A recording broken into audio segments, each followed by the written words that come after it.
Hello guys, we are back with our next lecture. In this lecture, let us go through the concept of security blueprints, guys. So this concept is really simple, but this could be asked as the LAQ, but it is never asked, guys.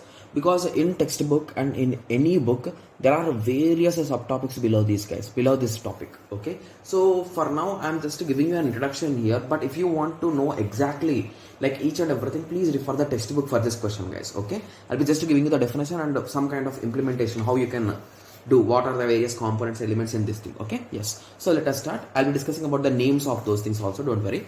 Okay, so blueprint is a design structure for a security which is going to implement the effective security policies as whole. So why we use the concept of blueprints, guys? I hope everyone heard the word blueprint at least once, right?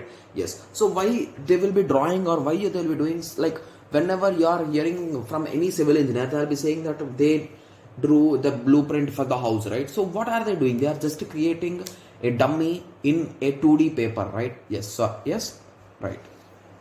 So basically they are trying to draw it on the surface of a paper in like the view how it will be doing everything when it is constructed, right? Yes, so that is blueprint. So similarly, the rules, policies, regulations, how you are going to analyze, how you are going to everything for security, if you write it on a paper, that is nothing but the security blueprint, how you are going to implement it effectively, right? Yes, so it includes few components, guys. Okay, so those are nothing but implementation of policies. So how you are going to implement those policies. Similarly, risk management program. So if there is any kind of risk, how you are going to manage it. Okay, so ongoing policy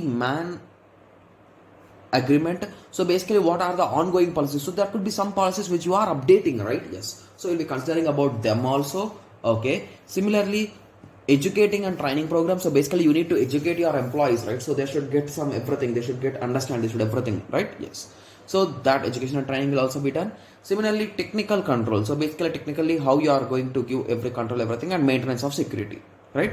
Yes, so these are all the some elements of security blueprint, guys. Okay, yes, so this is the thing that I have written here, guys, so you can just read it if you want. Okay, so basically this topic is never asked for 5 or 10 marks, guys, like as an LAQ. So that's the reason why I'm literally skipping this topic. Yes, okay, so it is asked as 1 or 2 times for 2 marks, right? Just the definition will be enough. Okay, so this is the list of things which are inside this, guys. So basically here we are having ISO 2700 series. Inside it we are having a 2005 series, and again we are having NIST security models also we are having. So basically each of these are having some policies, rules and regulations, guys.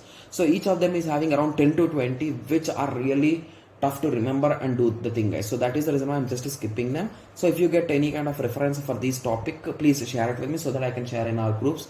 Okay, so if you found anything, if it is a website link, you can just drop it in the comment section, guys. Okay, yes, so I can pin it and everyone after this can watch it and read it, right? Yes, so I hope everyone got some basic idea about the security blueprint. So in the next lecture we will be moving on to the concept of security education, training and awareness, that is popularly called as a SATA, guys. Okay, so let us meet in the next lecture. Thank you, thanks for watching.